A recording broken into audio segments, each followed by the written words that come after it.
না বিরিয়ানি না পোলাও, একদম কম সময়ে এভাবে বানিয়ে নিতে পারেন চিকেন তেহারি।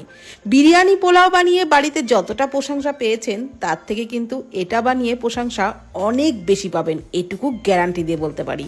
তো এখানে এক বাটির থেকে আমি 300 গ্রাম মতো গোবিন্দভোগ চাল নিয়েছি। চালটাকে দুবার জল পাল্টে ভালো করে ধুয়ে নিচ্ছি। আর গোবিন্দভোগ চাল কিন্তু বেশি ধোবেন না, বেশি ধুলে চালের সেন্টটা কিন্তু একদমই বেরিয়ে যায়। তো দুবার ভালোভাবে ধুয়ে নিলেই হবে। তো এইবার চালটাকে ধুয়ে নেওয়া হয়ে গেলে একটা বড় ছাঁকনির মধ্যে রেখে চালের জলটাকে ঝরিয়ে নিতে হবে। এইভাবে একটু ছড়িয়ে দিলে 15-20 মিনিটের মধ্যেই কিন্তু চালের জলটা ভালোভাবে ঝরে যাবে। আর এই রান্নার জন্য অবশ্যই মাস্ট সর্ষের তেল।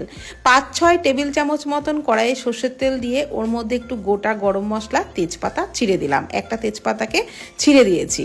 দিয়ে দিলাম 4টে ছোট সাইজের পেঁয়াজ কুচি। পেঁয়াজটাকে এবারে হালকা লালচে করে ভেজে নেব।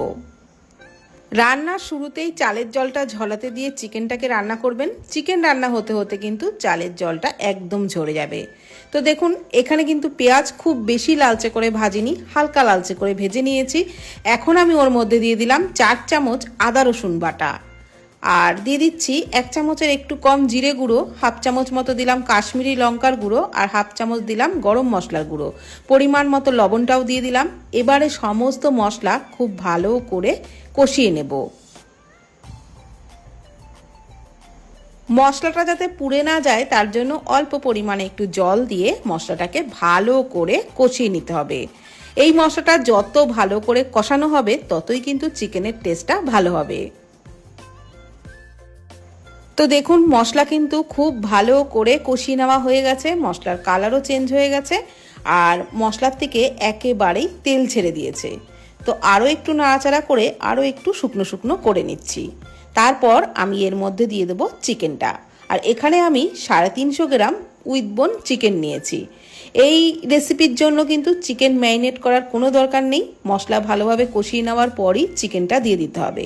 আর চিকেন দিয়েও মশলার সাথে কিন্তু নাড়াচাড়া করে খুব ভালো করে কষিয়ে নিতে হবে। তো প্রথমে মশলার সাথে নাড়াচাড়া করে চিকেনটাকে বেশ ভালো করে ভেজে নিচ্ছি। আর তারপর এর মধ্যে দিয়ে দিচ্ছি 4 চামচ টক দই। আর টক দই দেওয়ার পর কিন্তু গ্যাসের ফ্লেম একদম লোতে রেখেই প্রথম দিকে কষিয়ে নিতে হবে, না হলে দইটা কেটে যেতে পারে। দইয়ের বাটিটা ধুয়ে অল্প পরিমাণে একটু জল দিলাম। তারপর খুব ভালো করে চিকেনটাকে কষিয়ে নেব। অবশ্যই প্রথম দিকে লো ফ্লেমে, তারপর একটু কষিয়ে নেওয়ার পর মিডিয়াম ফ্লেমে চিকেনটাকে কষিয়ে নিতে হবে। আর ঢাকনা চাপা দিয়ে অবশ্যই কষিয়ে নেব, তাহলে চিকেন থেকে অনেকটাই জল ছাড়বে। তো দেখুন, কিছুক্ষণ ঢাকনা চাপা দিয়ে কষিয়ে নেওয়াতে চিকেন থেকে কিন্তু অনেকটাই জল ছেড়ে দিয়েছে। তো এই জলটাকে কষাতে কষাতে একেবারেই শুকনো শুকনো করে নিতে হবে। এর মধ্যে কিন্তু এক্সট্রা করে আর একটুও জল দেব না। এই জলটাকেই কষিয়ে নিলে, একদম শুকনো শুকনো করে নিলে, তাহলে কিন্তু কষানোটাও ভালো হবে আর চিকেনটাও অনেকটাই সিদ্ধ হয়ে যাবে। তো রেসিপিটা একেবারেই রেডি হয়ে এসছে, চিকেন কষাটা রেডি হয়েছে, রেসিপি কিন্তু এখনো দেরি আছে। তো এই সময় আমি 1 চামচের একটু কম দিয়ে দিলাম কেওড়া জল। ভালোভাবে নাড়াচাড়া করে গ্যাসের ফ্লেম বন্ধ করে চিকেনটাকে ঢাকা দিয়ে রেখে দিলাম। এদিকে আরেকটি কড়াইতে নিয়ে নিলাম 2 টেবিল চামচ সর্ষের তেল। ওর মধ্যে দিয়ে দিচ্ছি একটা মিডিয়াম সাইজের পেঁয়াজ কুচি। এই পেঁয়াজটাকে কিন্তু একদম মিহি করে কেটে নিয়েছি। 4-5টা চেরা কাঁচা লঙ্কা, একটু গোটা গরম মশলা, একটা তেজপাতা ছিঁড়ে দিলাম। এখন এই পেঁয়াজ আর কাঁচা লঙ্কা এগুলোকে কিন্তু একটু হালকা করে ভেজে নিতে হবে, খুব বেশি লালচে করে ভাজার একদমই দরকার নেই।